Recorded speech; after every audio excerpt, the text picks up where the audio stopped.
सर्वात्मके देवे येने वाग्यज्ञे तोषावे तोषोनी मज द्यावे पसाय दान हे। हॅलो नमस्कार सर्वांना श्री एडेश्वरी आणि श्री स्वामी समर्थ तुम्हा सर्वांचं स्वागत आहे आजच्या आपल्या नवीन व्हिडिओमध्ये। तर बघा आम्ही अचानक आज आळंदीला आलेलो आहोत। तर अचानकच भावानी प्लॅन बनवला आणि आम्ही निघालो आळंदीला।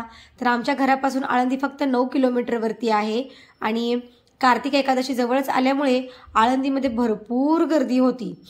तर इथं बघा आम्ही नदी किनारी आलेलो आहोत इंद्रायणीच्या काठी, जिथं महाराजांनी अमृत संजीवनी समाधी घेतलेली आहे। तर हे बघा इंद्रायणीचं काठ, ह्याच पवित्र नदीवरती आपल्या संत माऊलींनी समाधी घेतलेली आहे। तर इथल्या पवित्र अशा नदीमध्ये पहिला आम्ही हातपाय धुतले। हीच नदी इंद्रायणी परत भीमामध्ये मिक्स होते पुढे जाऊन आणि त्यानंतर मग भीमा नदी पंढरपूरला जाते। तर इथं हातपाय धुवूनच आपण समाधीचं दर्शन घ्यायला आज जायचं असतं। तर आता पाणी बरंच स्वच्छ झालेलं आहे। आपल्या नद्यांना स्वच्छ ठेवायची जबाबदारी ही आपलीच असते। आपण तिथं जाऊन घाण करतो। निसर्गाला आपण जेवढं छान स्वच्छ ठेवू तेवढा निसर्ग आपल्याला भरभरून देत असतो। तर आपले नदी समुद्र हे सगळं खरं तर स्वच्छ ठेवायला हवं। तर आम्ही सर्वांनीच बघा इथं हातपाय वगैरे स्वच्छ धुतले। त्यानंतर मग आम्ही मंदिराकडे चाललेलो होतो।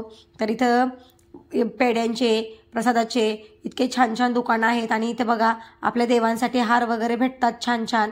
ज्यांना असं घरात आर्टिफिशियल हार वगैरे पाहिजे असतील तर अगदी रिजनेबल प्राईसमध्ये इथे तुम्ही कमी जास्त करून घेऊ शकता।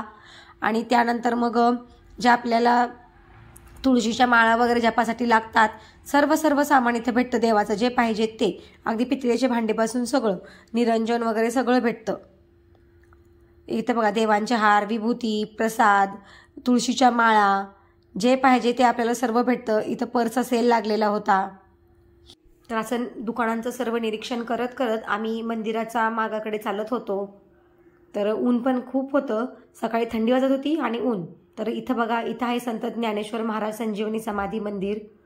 तर गर्दी भरपूर होती, तुम्ही बघू शकता। हे आहे महाराजांची पालखी। तर आतमध्ये काही जास्त शूट करू शकत नव्हते मी गाभाऱ्यामध्ये, पण बाहेर मला जेवढं शूट करता येईल तेवढं मी केलं। कारण दर्शनासाठी पण रांग एवढी मोठी होती ना, खूप जवळजवळ दर्शनाला 4 ते 5 तास लागले असते।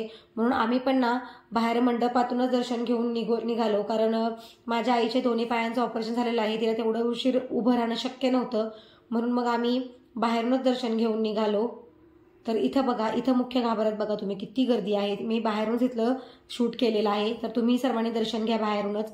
त्यानंतर मग आम्हाला खूप भूक लागली होती, खूप उशीर झाला होता तिथे, म्हणून आम्ही तिथे जवळच एक राजमहल म्हणून हॉटेल आहे बडमुखवाडीजवळ, तर तिथं जेवण केलं। तिथलं जेवण हे खूप टेस्टी होतं आणि छान होतं।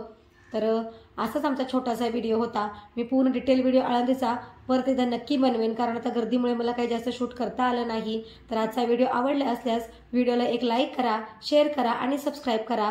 सर्वांना श्री स्वामी समर्थ। धन्यवाद।